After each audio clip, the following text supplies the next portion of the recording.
rehefa malala rehetra amin'ny tompo ho aminareo ny fahasoavana sy ny fiadanana avy amin'ilay ankehitriny sy ny taloha ary ho avy ary avy amin'ny fanahy fito aloha seza fiandrianany ary avy amin'i Jesosy Kristy vavolombelona marina sy lahamatoa amin'ny maty ary lehibe mipanjaka amin'ny tany. Anio alahady 2 Novambra taona 2022 andiniana ny lohahevitra vaovao manao hoe mahandrasa ho avy ny tompo. Andeha hideran'Andriamanitra isika ry havana. Ny Salamo 5:100, ny 9 hatramin'ny 5, ny hira 9 no manina eo am-pelantanantsika. Salamo 5:100, ny 9 hatramin'ny 5, ny hira 9 no andeha ho entsika mideran'Andriamanitra. Hitsangana ny fiangonana, aoriana ny famakiana salamo, arahan'ny hira dia hisy vavaka vao hipetraka isika. Iombona ampanao salamo isika rehetra manao hoe: anandratra-nao aho ny Andriamanitra mpanjako sy ankalaza ny anaranao mandrakizay be. Ankalazanao isan'andro aho sy hera ny anaranao mandrakizay be. Lehibe Jehovah ka fotokeraina indrindra ary tsy takatry ny saina ny fahalehibiasa. Mitaranaka rehetra samy hera ny asanao amin'izay mandihy azy sy hanambara ny asanao lehibe. Milaza ny voninahitra ny fiandriananao sy ny asanao mahagaga no misainsaina. Amen.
Iombona mivavaka isika.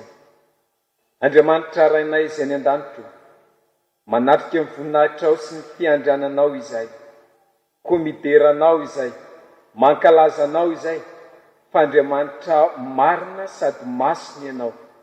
Andriamanitra mahatoky, Andriamanitra tsy miova. Misaotranao izahay noho ny fitahinao ny fiainanay ka tafavory eto anatrehinao avy mba hisaotra anao sy manatanteraka izao fampofavahany zao ho fanomezam-boninahitra anao Andriamanitra rainay. Tomponay io raisy mba ho anitra kasitrahanao ny fisaorana sy ny fanompoana tanterahanay, ary izay rehetra tafavory amin'ny anaranao ato an-tranonao dia andray zava-tsoa avy aminao Andriamanitray, androso amin'ny finoana ary ho mahatoky izahay, aharitra amin'ny fiandrasanao Andriamanitray izahay, ary hijoro ho mpanomponao izahay. Mino izay fa eto afovoanay ianao manatrika anay amin'ny alalan'izao fanompoam-pivavahana izao. Koa ataonay amin'ny anaran'i Jesosy Kristy, ilay tompo sady mpamonjy anay, nivavaka. Amen. Mahazo toerana ny fiangonana.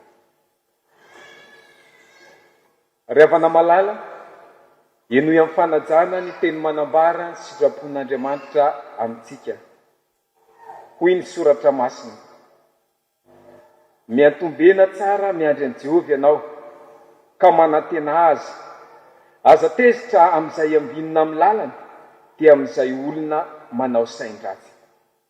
Amen.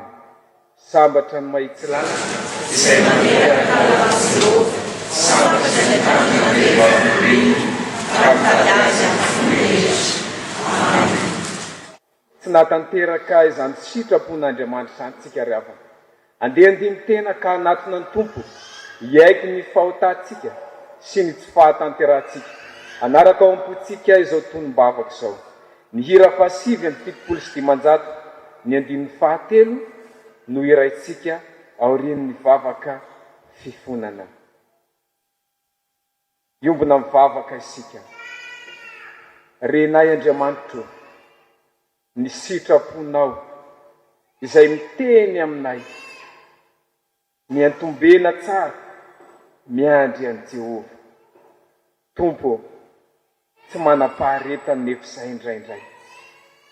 Miovaova izay amin'ny ataonay, amin'ny fitondrantenanay, ka manoloana ny sitraponao dia menatra izay.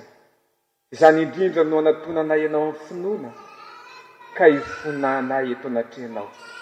Izany toetra sy fitondrantenanay izany, miantranay Andriamanitra, mamindrafonay. Indraindray izay feno fahatezerana sy feno fialonana ny fonay, manoloana andreo ratsy fanahambinina amin'ny lalana, tsy matoky ny fitondranao Andriamanitra sy ny fitahinao ny fiainanay izay, ka mifona aminao. Miantoraka eto anatrenao ny amin'ny Jesosy Kristy, ilay mifonao anay eo tanakavananao. Diovy ny fonay, ary havaozy izahay mba olona araka ny sitraponao, sy homendrika anao mba mivoninahitra ao ny amin'ny ilazanay fa mpanomponao izay, sy anoranao ny fiangonana andiny tena indray, anapaharetana, hiandry fa ho avy amianao Andriamanitray. Tompo, mino izay fa mandray anay sy ny fifonanay ianao, noho ny amin'ny Jesosy mifonao anay isan'andro tanakavananao. Koa amin'ny anaran'i Jesosy no anaovanay izao vavaka izao. Amen.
Malala ho anao izay mibebaka marina tokoa. Nandre ny fifonanao ny Tompo, ka andeha hitsangantsika. Andray ny teny Somafaly milaza fa milan-keloka ao an'ny fiangonana. Tsangana ny fiangonana. Ny hira ho iraintsika aorianan'ny teny Somafaly dia ny hira fa 420 sy 500, ny 1voalohany sy ny faharoa. Hira fa 420 sy 500, ny 1voalohany sy ny faharoa. Hoy ny Tompo: fitiavana mandrakizay no tiavako anao, koa izany nampaharetako famindrampo ho anao. Fa toy izao ny tiavan'Andriamanitra izao tontolo izao, meny zanany lahy tokana mba tsy ho very izay rehetra mino azy, fa hanana fiainana mandrakizay. Koa ambarany anaran'i Jesosy, fa voavelany elokareo. Amen. Sambatra ny olona izay voavelany elo, sy voasarona amin'ny fahotana. Sambatra ny olona izay sainy Jehova eloka, ary tsy misitaka ny fanany. Amen.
Voavela heloka dia samy joro vavolombelony finoana.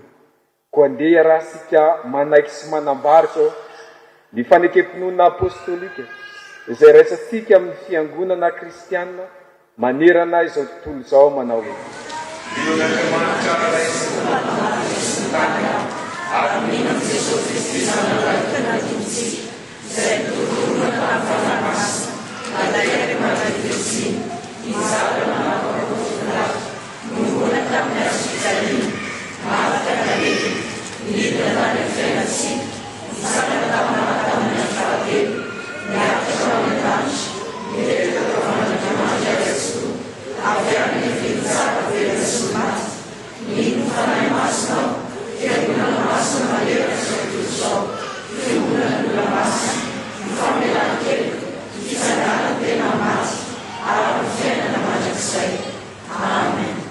mahazo toerana ny fiangonana. Ho amin'ny fankalazana ny ten'Andriamanitra sika ry havana, ka ny hira fa 700 sy 700, ny 1voalohany no iraina zao, dia hiakatra ny tompon'andraikitra hitondra ny ten'Andriamanitra ho any ankizy sy ny tanora. Hitsangana ny tanora sy ny ankizy rehetra. Hira fa 700 sy 700, ny 1voalohany. Sia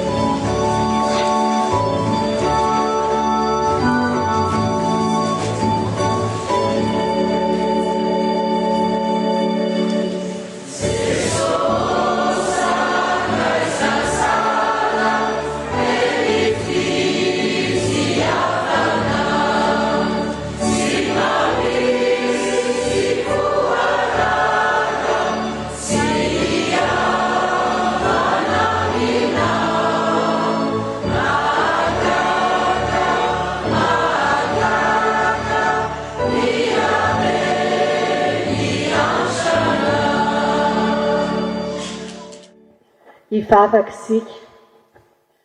Jesosy, saotranao zahay ankizy tanora, fanomenao fotoana mbola ahafahanay mandreny teninao amin'ity alahady ity. Mangataka ny fanahinao masina ary izahay, hanokatra ny sainay, hampafantatra anay ny teninao, ary mba tsy handalo fotsiny aminay izany teninao izany Jesosy, fa mba ho fiainana ho anay. Dia amin'ny anaranao Jesosy Kristy no angatahanay izany vavaka izany. Amen. Petraka isika. Ny sampana vokovoko manga dia faly miarahaba-tsika amin'ny alalan'izao 10 minitra izao. Dia ho aminareo anie ny fahasoavan'i Jesosy Kristy sy ny fampiraisana ao amin'ny fanahy masina. Ho vakiantsika ny baibolitsika ry ankizy tanora ao amin'ny bokin'ny Salamo 430. Salamo 430 ka ny andininy 9 no vakiantsika. Salamo 430 ny andininy 9 no vakiantsika. Rehefa hitantsika izany dia rahana mamaky amin'ny anaran'i Jesosy Kristy manao hoe: andramika izaho fa tsara Jehovah, sambatra izay mila miaraka aminy. Amen. Averina indray mandeha manao hoe amin'ny anaran'i Jesosy: andramika izaho fa tsara Jehovah, sambatra izay mila miaraka aminy. Amen. Eto dia misy 4 anankiroa izay ampitaina amin'ny alalan'izao andinin-tsoratra masina izao azahoana fahasambarana. Ny voalohany dia hoe andramo fa tsara Jehovah. Faharoa dia izaho fa tsara Jehovah. Izany andramana izany tsy jerijerena fotsiny fa tena mila hoe tahaka ny antsika manandrana sakafo dia mila andramana ny tsirony hoe mamy ve izany sa masira. Dia ilay izaho indray fa tsara Jehovah tena mila katsahana, mila tadiavina ilay fahatsarany Jehovah fa tsy azo moramora foana. Raha tsika ankizy tanora izao ny anontaniana hoe tsika ve mba te ho sambatra, dia tsy salasala tsika amaly hoe te ho sambatra. Zavatra roa izany anisan'ny ampianaran'ny soratra masina antsika eto dia hoe andramo ka izaho fa tsara Jehovah. Indray mandeha tao amin'ny sekoly anankiray.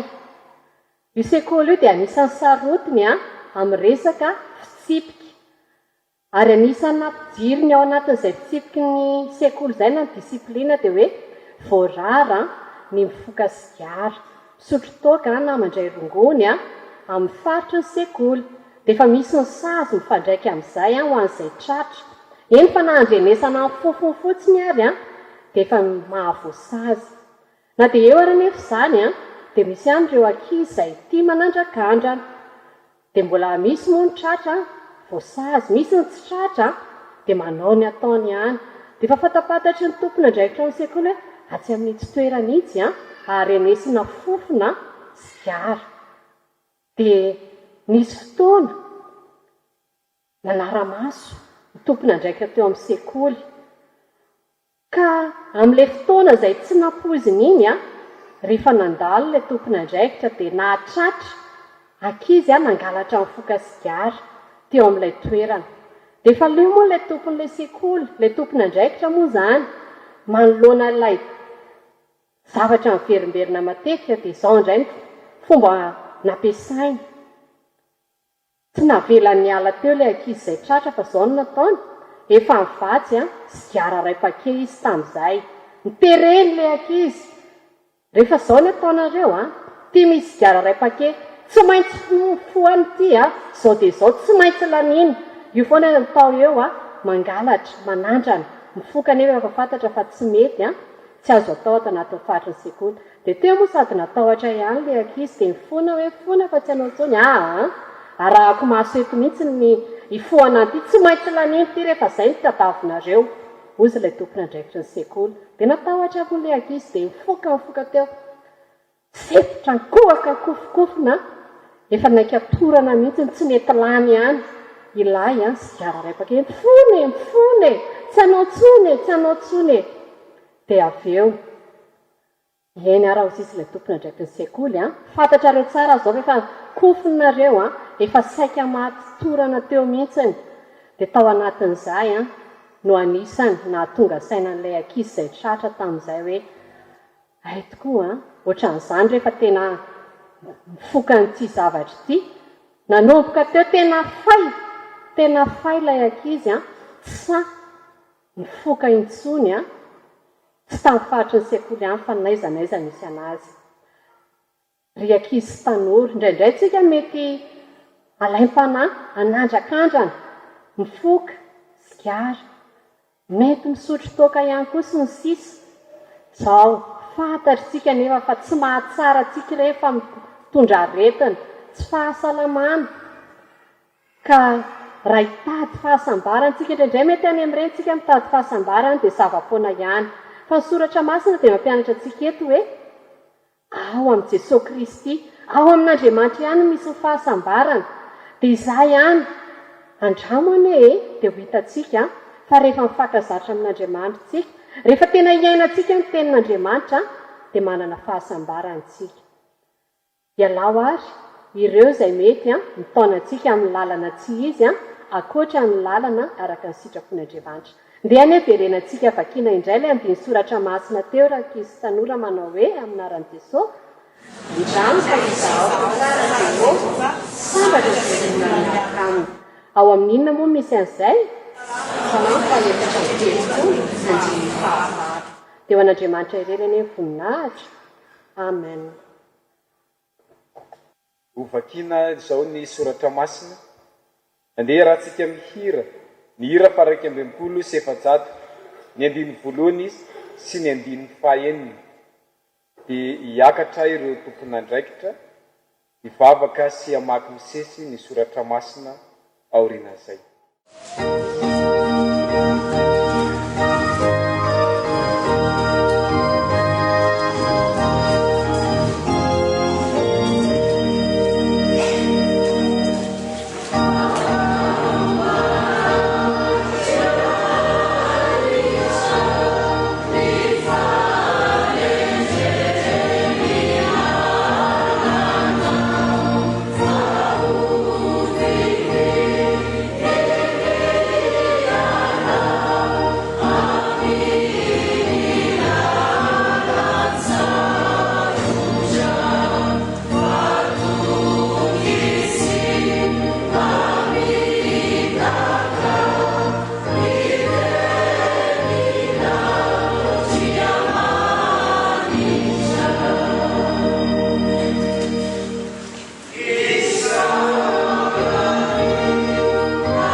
Amin'ny vavakantsika ry havana. Andriamanitra raha nahy tsara indrindra raha inay amin'ny alalan'i Jesosy Kristy ianao. Tonga ankehitriny ny fotoana hitenenanao aminay.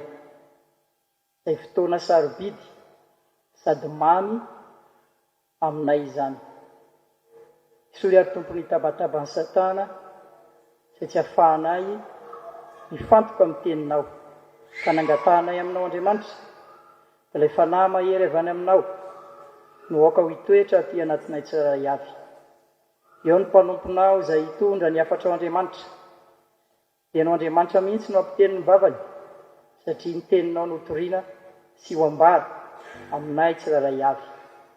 Eo ihany koa ny mpanomponao tsirairay avy izay hamaka ny teninao Andriamanitra. Kendreo ny lelan'izy ireo Tompo mba tsy solatsaka ny teny izay ho vinakin'izy ireo. Reto koa ny vahoakanao izay iainy ny teninao Andriamanitra ankehitriny. Dia mba ho tanolona ka ny fonony tsirairay avy aniriny ny teninao. Izany ny vavaka sandratray aminao Andriamanitra amin'ny anaran'i Jesosy. Amen. Hosea 4:12 raisina amin'ny 4 atsahatra amin'ny 7. Hosea 4:12 raisina amin'ny 4 atsahatra amin'ny 7. Vakiana amin'ny anaran'i Jesosy. Fonimbola tany ambohaka dia niazona ny omby lahy tongotry ny rahalainy izy. Ary rehefa lehibe izy dia nitolona tamin'Andriamanitra. Eny, nitolona tamin'ilay anjely izy ka nahery. Nitomany izy sady nifona taminy. Nahita azy tao Betely izy ary tao no niresahany tamintsika. Jehovah Andriamanitra ny maro, Jehovah no ahatsiarovana azy. Koa miverena amin'ny Andriamanitra ao ianao, tandremo ny famindram-po sy ny rariny, ary miandrasan'Andriamanitra ao mandrakarivo. Amen. Matio 4:10 raisina amin'ny 4:20 ka hatramin'ny 20. Matio 4:10 raisina amin'ny 4:20 ka hatramin'ny 20. Dia hoy Jesosy tamin'ny mpianany, raha misy olona ta hanaraka ahy, ankizy adany itenany sy hitondra ny azy fijaliana ka hanaraka ahy. Fa na iza no ta hamonjy ny ainy dia havery azy. Ary na iza no havery ny ainy no ny amiko dia azo izany. Fa inona moa so ho azon'ny olona raha mahazo izao tontolo izao kanefa very ny ainy? Ary inona no omben'ny olona ho takalo ny ainy? Fa ho avy ny zanak'olona amin'ny voninahitry ny rainy mba amin'ny anjeliny, dia maly ny olona rehetra araka ny nataony. Lazaiko aminareo marina tokoa, misy ny sasany eto izay tsy mba hanandrana fahafatesana mandra-pahita ny zanak'olona avy amin'ny fanjakany. Amen. Romanina 9:20 hatramin'ny 20. Romanina 9:20 hatramin'ny 20. Fa ataoko fa ny fahoriana amin'izao andro ankehitriny izao dia tsy tokony ho arina amin'ny voninahitra izay aseho amintsika. Fa izao zavatra rehetra izao dia samy maniry fatratra ka miandry ny fampisehoana ireo zanak'Andriamanitra. Fa izao zavatra rehetra izao dia nampainekena ho zava-poana, nefa tsy noho ny sitrapony fa nofo izay nampanaiky azy, sady nahazo fanentanana koa fa izao zavatra rehetra izao azy dia ho votsorana amin'ny fahandevozana, dia ny fahalovana ho an'ny fahafahana dia momba ny voninahitra izao zanak'Andriamanitra. Fa fantatsika fa izao zavatra rehetra izao dia miara-misento sy miara-marary toy izay efa hiteraka mandraka ankehitriny. Ary tsy izany ihany fa isika koa na dia manana ny voaloham-bokatry ny fanahy azy, eny, isika aza dia miseto ato anatintsika, miandry ny fananganananaka dia ny fanavotana ny tenantsika. Fa ny fanantenana no namonjenantsika, nefa ny fanantenana hita dia tsy mba fanantenana intsony. Fa ahoana no mbola hanentanan'ny olona izay efa hitany? Fa raha isika manantena izay tsy mbola hitantsika dia miandra amin'ny faharetana. Amen. Ray masino ara-masinay teninao fahamarina. Amen.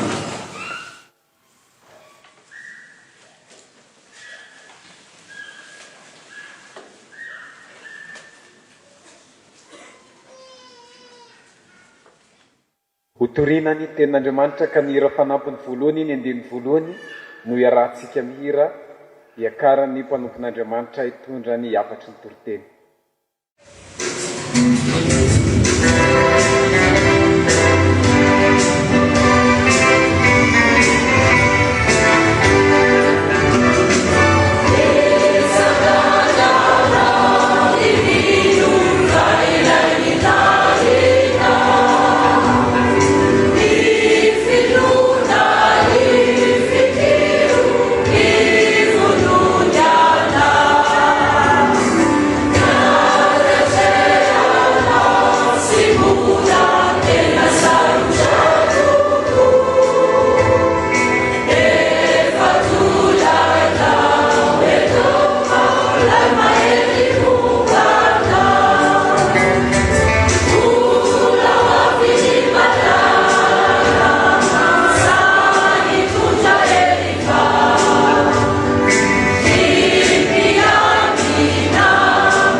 petraka ianareo ry havana malala, tena ilain'ny tanytsika ny mino, mitsangany ianao ry mino, fa ilain'ny taninao namoa ny tanytsika ty firenetsika ty fianakaviany ny fiarahamonina ry havana malala.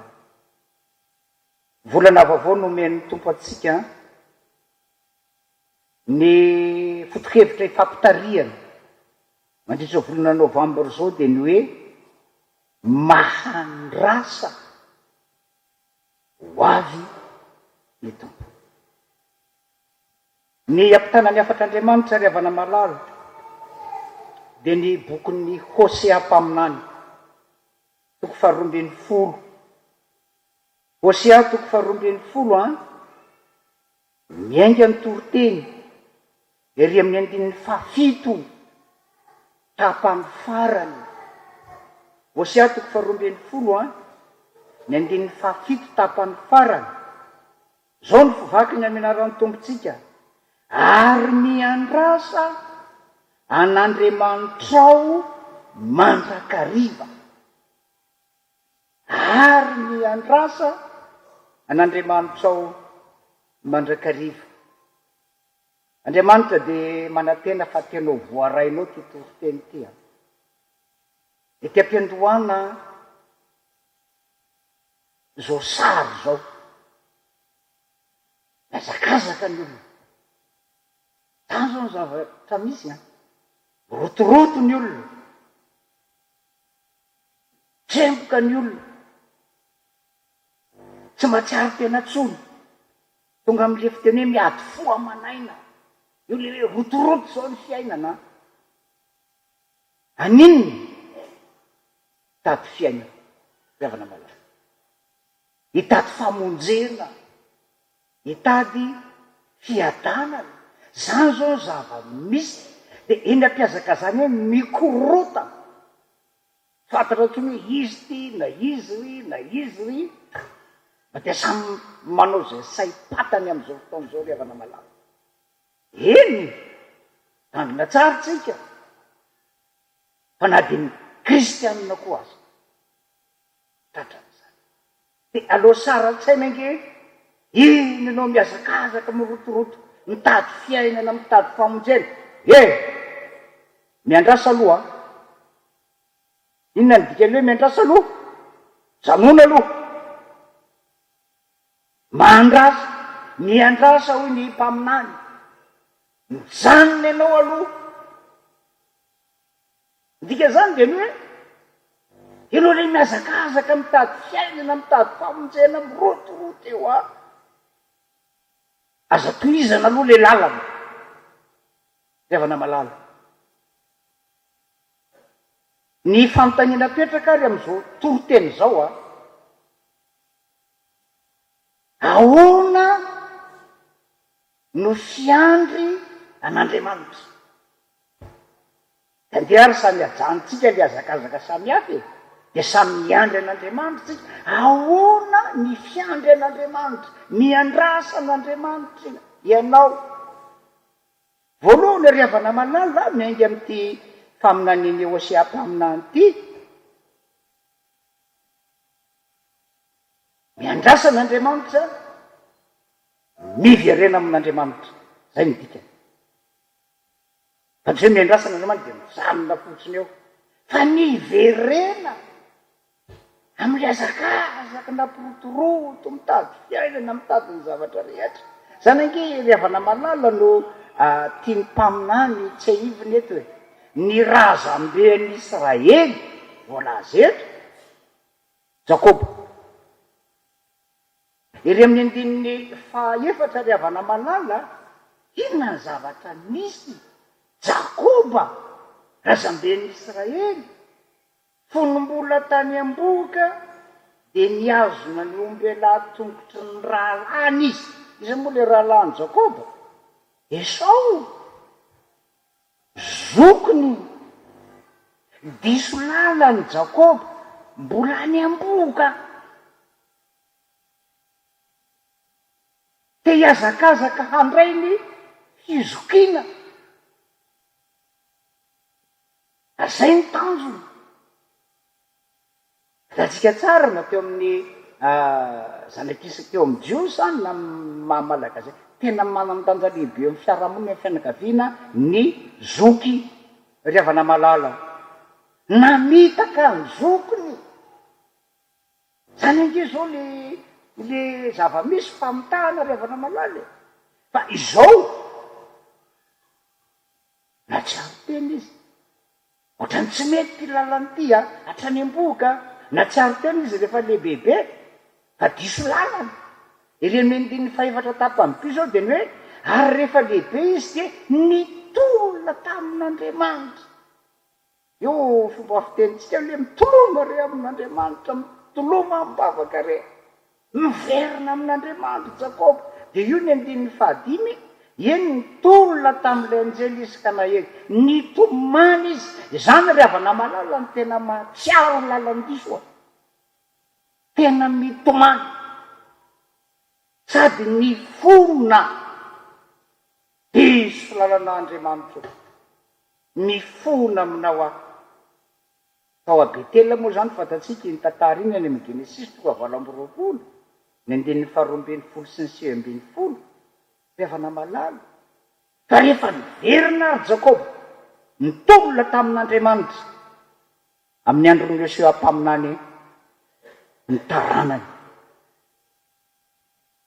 nivadika tamin'izay. Tsy nanaraka n'Andriamanitra Israely. Lasa miverina amin'ilay lalan-diso ndray ny taranany. Ry havana malala. Azadiny fa Jakoba no Israely miova zany ny anarany. Vahoaka Israely. Lasa manjary mirotoroto, mitady fiainana, mitady famonjely ny zanak'Israely ry havana malala. Lalan-diso tanteraka zany. Tena mitarain'Andriamanitra. Azadino zany ry havana. Dia aloha nge ry amin'ny 2:20 ny fitarainan'Andriamanitra amin'ity bokon'ny Hosea ampaminany ity, iry amin'ny andininy 2. Efraima entan'ny ilazana ny Israeliany moa zany ko mandrivotra sady manenjika ny rivotra avaina tsany. Zay nge le miazakazaka manenjy rivotra fotsiny mandritry ny andro dia ataony betsaka ny lainga sy ny fandozana manao fanekeny amin'ny Asirianina izy ary diloilo no entina any Egypta. Na ninona zanak'Israely lasa nanompo sampy. Nanaraka ny Andriamanitra ny jetilisa satria maninona mba te hatsiaro fiainana. Zay le tena mpiandohana ry havana malala. Nanaraka ny bala. Io zao iry amin'ny andininy 2:20 ry havana.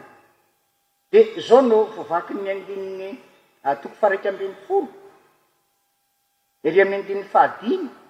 Tsy hiverina ho any amin'ny tany Egypta izy fa Asiria no mpanjakany satria tsy netiny bebaka izy. Tena mitarain'Andriamanitra. Ianao zanaka mitrotroka ianao, mitantanaka ianao sy ny sisa sy ny sisa. Tsia mbola niazakazaka nirotoroto tany amin'ny Andriamanitra fa ihany ny Israely ry havana malala. Miny miodinaniko ny oloko. Zay ny filazan'Andriamanitra azy ry havana. Inona ny fehiny? Rehefa diso lalana tsy manaraka n'Andriamanitra mahantra Israely. Mahantra. Tao anatin'ny fahoriana. Io nge ny ampatsirivan'ny apôstôly Paoly ry havana malala aty amin'ny Romanina 9:20 dia miteny ny apôstôly Paoly ry amin'ny teny 9:20 fa ataoko fa ny fahoriana amin'izao andro ankehitriny izao tena izany mihitsy. Miazakazaka mitady fiainana fahoriana no azo.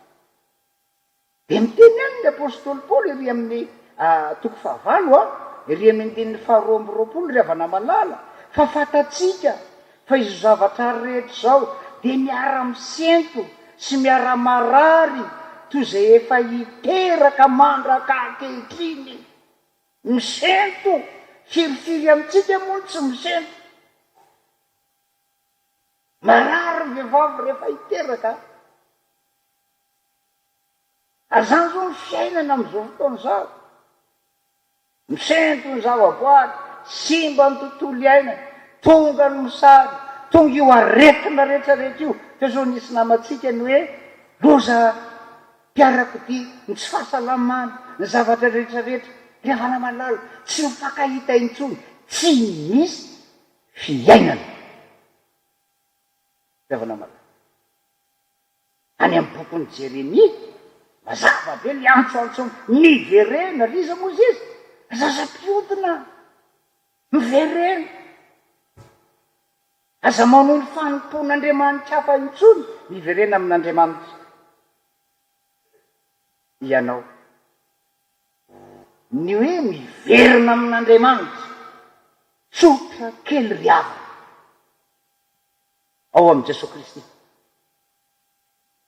Jesosy Kristy zanak'Andriamanitra efa nomeny le lalana sainina moa, lalana sy fahamarina ary fiainana ao amin'i Jesosy Kristy. Rehefa miverina amin'Andriamanitra ianao amin'i Jesosy Kristy, manana an'le fiainana tadiavinao e. Zay le 10 minitra ny vokovoko mangateny hoe andramiko izao fa tsara Jehova.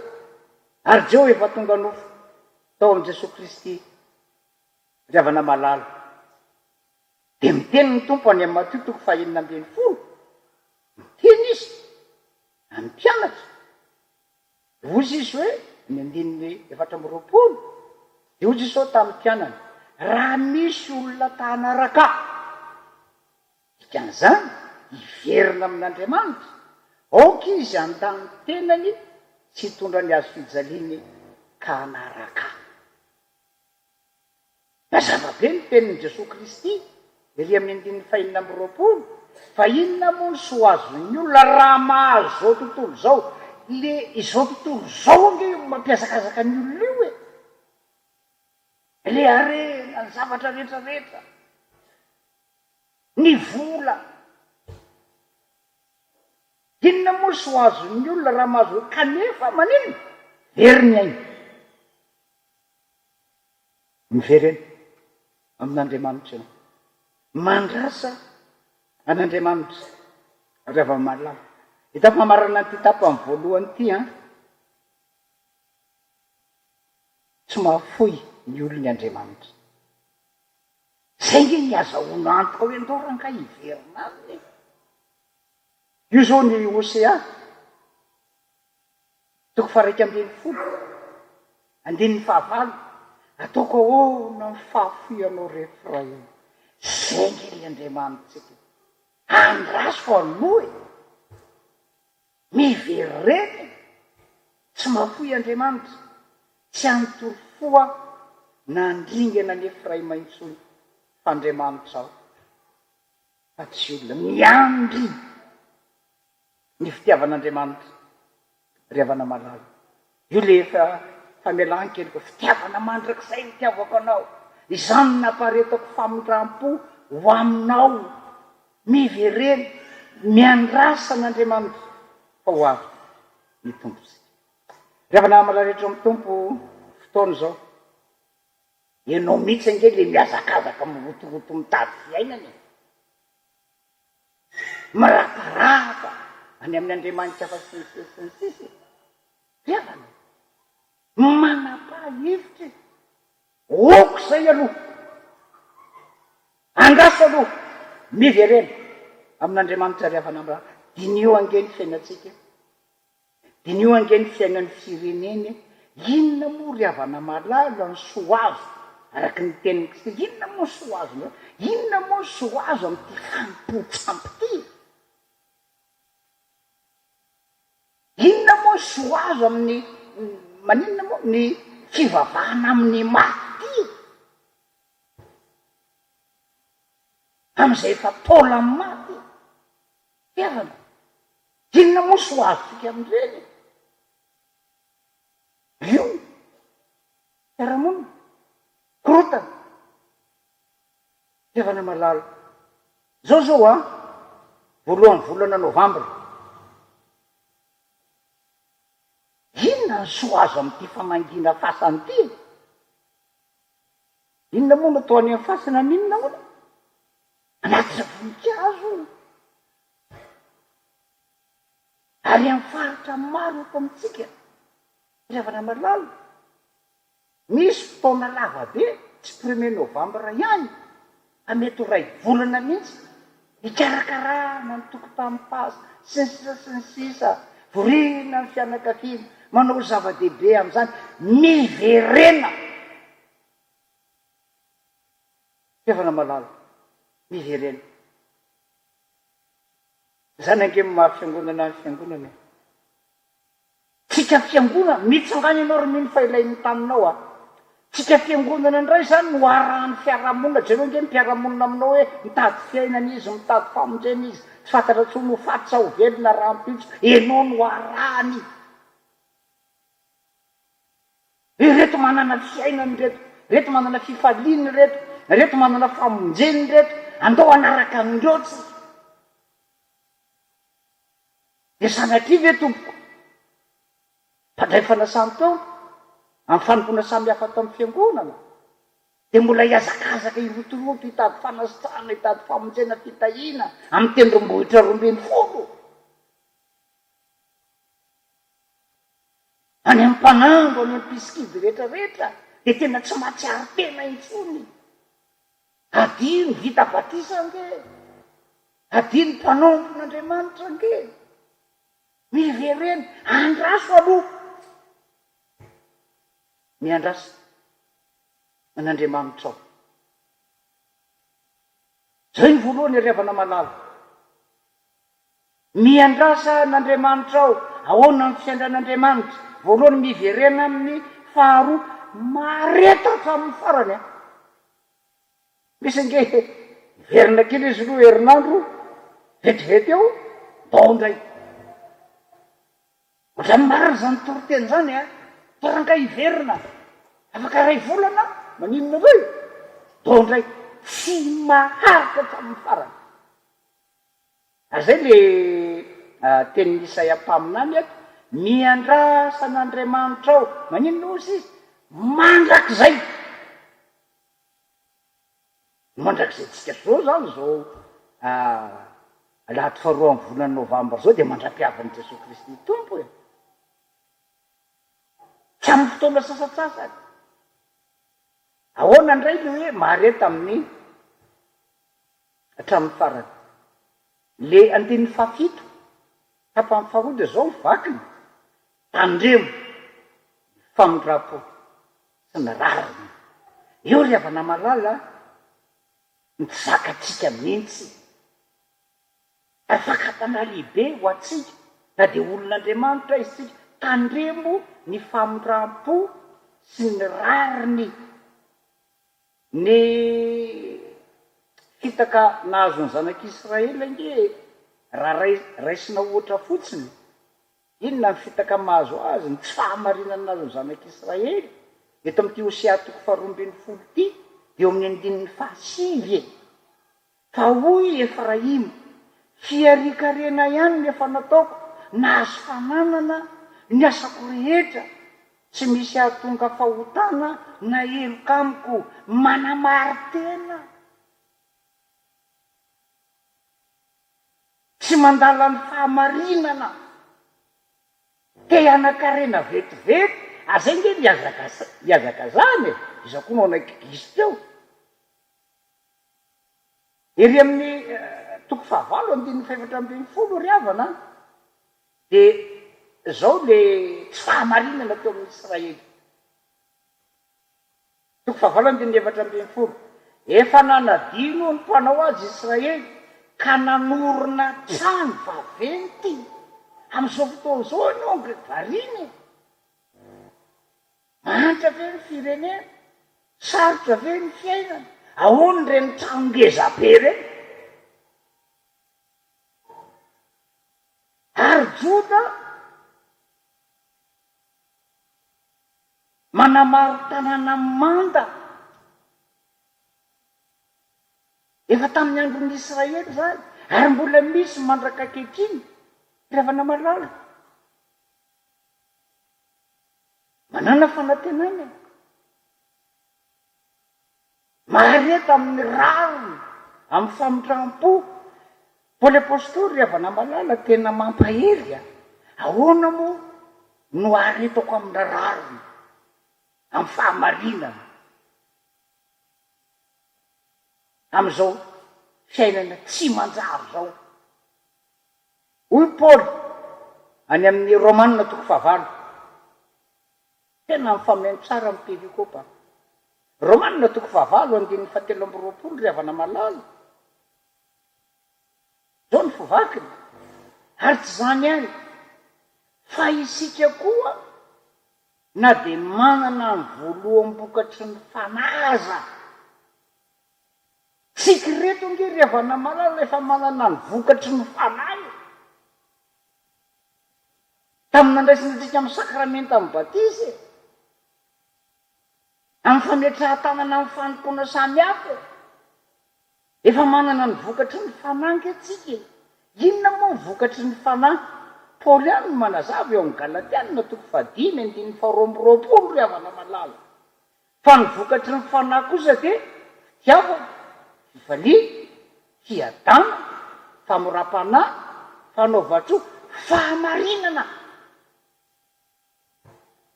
Ianao hoe manana ny vokatry ny fanahy dia anao ny tsy fahamarinana. Anao kolikoly ravana malala, fahalemem-panahy, fahonona po. Zany ny vokatry ny fanahy. Miandrasa n'Andriamanitra ravana malala. Inona ny fakapanahy mahazo atsika? Zay nge le sitrapon'Andriamanitra ty hoe. Salamy 7:30. Dia zao ny sitrapon'Andriamanitra teo ravana malala. Salamy 7:30. Miatombena tsara miandra an'izao, makatoerana aloha, aza mipelipelitra, mitombona tsara ianao miandra an'i Jehovah, manantena azy, aza tezitra amin'izay ambinina amin'ny lalany. Na raha tsy fanahy, ohatra ny ambininy zany foana, dia tezitra ngetsika. Ndoranga samy ianao a. Tsika rery voeto. Ary ny tena fahavazana matetika, kristianina zao izy, dia tena manaitra ny vokatry ny fanahy fahamarinana. Fa rehefa injay, misy fotoana, mahazoazo toerana kely, mahazo fahefana kely, dia manino? Mivadika. Ravana malala. Tsy maritra. Hatramin'ny farany. Io koa le any amin'ny Salamy 7:70 hoe, saika mibolasitra ny tongotra raha nahita ny fiadanany ratsy fanahy, nahita ny fiadanany mpanompo santy. Tsy vitsy ny mibolasitra, mibolisatra, solafaka. Zany ny zava-misy a. Solafaka. Fa maninona ianao solafaka e? Diso lalana ianao ka mbola nofo. Any le izy a. Nefa tsika efa nanenina, manana ny vokatry ny fanahy. Ny olona tena manana ny vokatry ny fanahy, sanaty zay bolisatra. Tsy tezitra amin'izay ambinina amin'ny lalana. Manana fahonona tena, manana fahonona po. Tamin'ireny zavatra mitsanga teto amin'ny fireneny reny, dia samirombaka daholo zany olona, samirombaka daholo ny olona. Dia misy mpanompon'Andriamanitra ny hoe, ianao ka tsy mba naka? Dia ozy le olona hoe, tsy fahamarinana io. Ozy ny olona ty tena bado mihitsy. Tsy maninona. Miandrasa aloha manantenana n'Andriamanitra. Tsy maninona zany. Ravana malala. Ilay teny hoe, eto amin'ity Hosea ty, eto ampamaraparanana ravana malala ny hoe, ary miandrasa n'Andriamanitra. Raha mandinika zany mahasoa ny dika teny amin'ny Baiboly samihafa. Ohatra zao ny dika teny iombonantsika dia ozy hoe, itokio Andriamanitra. zany le miandry an'Andriamanitra, matoky an'Andriamanitra. Inona ny irantsika teo? Tsy mametaka ny tenin'Andriamanitra. Fiavana malala amin'ny dikateny sasany moa dia tsy misaraka mihitsy zany fa tena hevitry ny soratra masina hoe matoky an'Andriamanitra, mino an'Andriamanitra, mana-tena an'Andriamanitra. Aza mana-tena nizanizy amin'le fiazakazanao mitady fiainana, zay le fitariateny tena mpiantoana, fitadiavana famonjena, fitadiavana fitahiana, aza mana-tena nizanizy. Afa-tsy Andriamanitra ireriany. Azao nampahireza amin'ny Paoly hoe singe manana fanantenana. Zao alohatsika mbola tsy mahita ny tena hoe ve zany ny tenao amin'Andriamanitra, hita mbola misy gidragidra, mbola misy tsy fahamarinana. Mana-tena. Izy no andrasana an'izany ny fiangonana revana malala. Aza mana-tena ny maty, aza mana-tena ny ranona sy ranona. Zao nge zao mety misy hoe tena misora tompo, fa io ranona atenainay. Fa mana-tena kosa zao zay fa mba etiety ny fiainana tsara zany. Fa isika mino mana-tena an'Andriamanitra revana malala. Zao no famarana an'izao toriteny zao toriteny tena mipaka ny zava-misy atsika. Mitsangany ianao roniny fa ilain'ny taninao ianao. Ny fidradradradrana teto amin'ny fiarahamonina dia mila inona moa? Fiovana. Ny firenena, ny fiarahamonina, mila fiovana, mila fanovana, mba mila metimety koa ny fiainam-bahoaka. Izo no andrasana fiangonana. Fiavana malala. Ninona ovanao eto? Alana ve? Tondra ve? Tsia. Fiovana avy amin'Andriamanitra ihany. Fiza nareo ty teny ty, raha misy olona amin'ny Kristy dia sambatra Madagasikara be dia be olona amin'ny Kristy.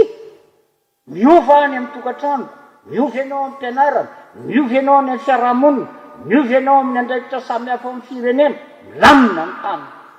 Tanteraka le hoe fiovana. Fiavana malala. Etam-pamarana mareta tompoko hatramin'ny farany. Ho avy amin'ny tompoko. Aza miandry nizaniza. Misy fomba fiteny malagasy mety mihitsy zany, Andriamanitra tsy andry ny hafa, andrina ihany tsy maninona manatena an'Andriamanitra zay. Dia mirary soantsika rehetra mampahery ny fiangonana ny mitony fiainana raha iazakazaka ihany reny. Miverena amin'Andriamanitra ianao. Etandre ny tsara ny famarinana, ny famindram-po, ny vokatry ny fanahy. Anana fiainana ianao, fiainana ny fianakaviana, anana fiainana ny firenentsika ankehitriny. Hoy ny voninahitra hoy ny afatra ny mpaminany miandrasa an'Andriamanitra mandrakizay. Amen. Dia ary sika ry havana iombona mivavaka fangatana, hivavaka isika. Andriamanitra rainay izay ny an-danitro, misaotra anao izay ny amin'ny afatry ny teninao fa manavao anay ianao.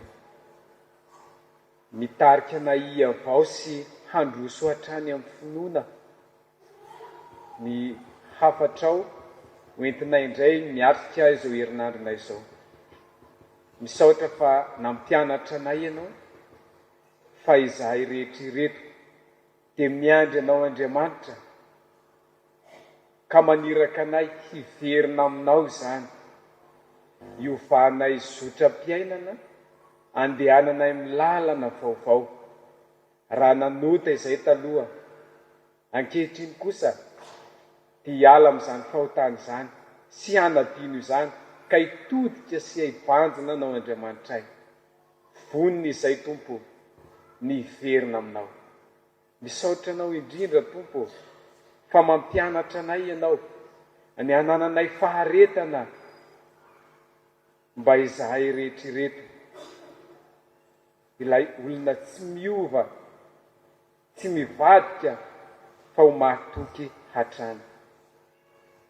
Andriamanitra, manavao ny fanoloran-tenanay rehetra izahay ankehitriny rehefa avy nandre ny teninao, ahatonga anay ho mpanompo mahatoky. Ka indreto izay Tompo, raiso izao fanavaozanay ny fanoloran-tenanay izao. Mangataka izay mba hitehirizanao anay amin'ny finoana, mangataka ho an'ny fiangonana, ho fanasina sy fahazavana eto anivon'ny firenenay. Mangataka izahay ho an'ny kristianina rehetra, ahajoro ho amin'ny finoana, ho mahatoky ka tsy miovaova fa mitoetra ho kristianina hatrany. Mivavaka izahay mba hanananay fahazotoana amin'ny fanaovana ny asanao, hanananay hafanampo amin'ny asanao Andriamanitra. Hitoetra ty anatinay anie ny fahatahorananao sy ny fitiavananao. Izao herinandro vaovao diavinay izao Andriamanitra, dia irinay indrindra iarahanay aminao ka ny fananao masina no ampahatsiaro anay ireo sitraponao hivelomanay. Ta io ary ny asa fivelomana, ta io ny fikasana sy ny faniriana rehetra, ary ankasitrahako ny asa vitanay mba ho anao Andriamanitra. Omeo ny mpitondra ny firenenay koa Andriamanitra ny fahendrena, ny fahatahorananao hitondrana fanavaozana eto anivo izao firenena izao, satria izay rehetra ireto manatrika anao dia fananaiky fa olom-baovao. Tiako izany fa hitondra fanavaozana eny amin'ny fiarahamonina misy anay eny izahay. Dia apetraka eo am-pelantananao koa ny etaetam-ponay izay tononona mivavaka mangina, entinay eto anatrenao Andriamanitra, satria fantatray fa mihaino vavaka ianao Tomponay.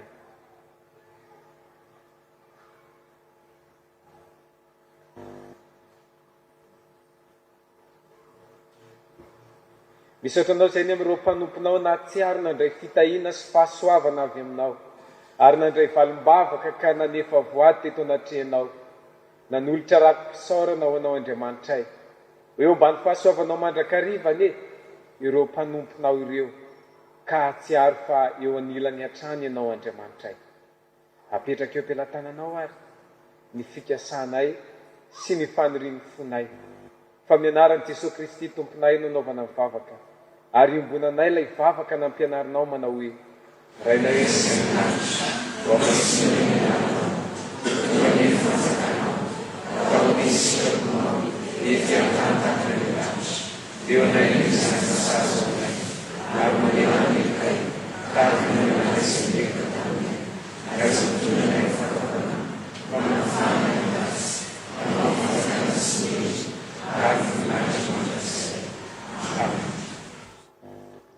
mitsangana ary milohan'ny tsodrano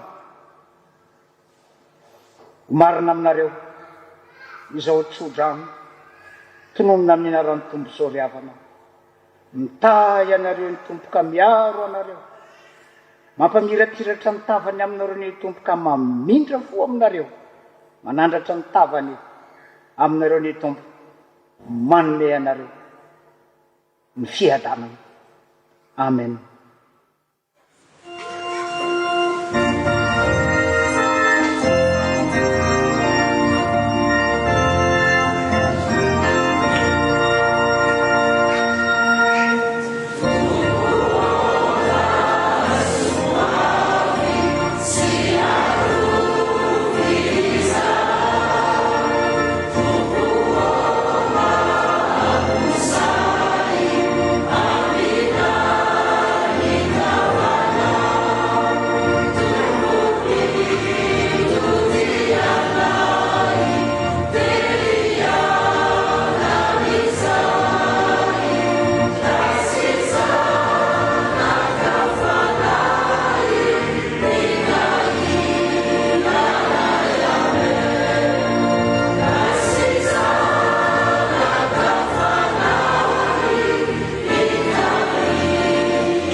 ireo mivavaka mangina mankalazany tompontsika ria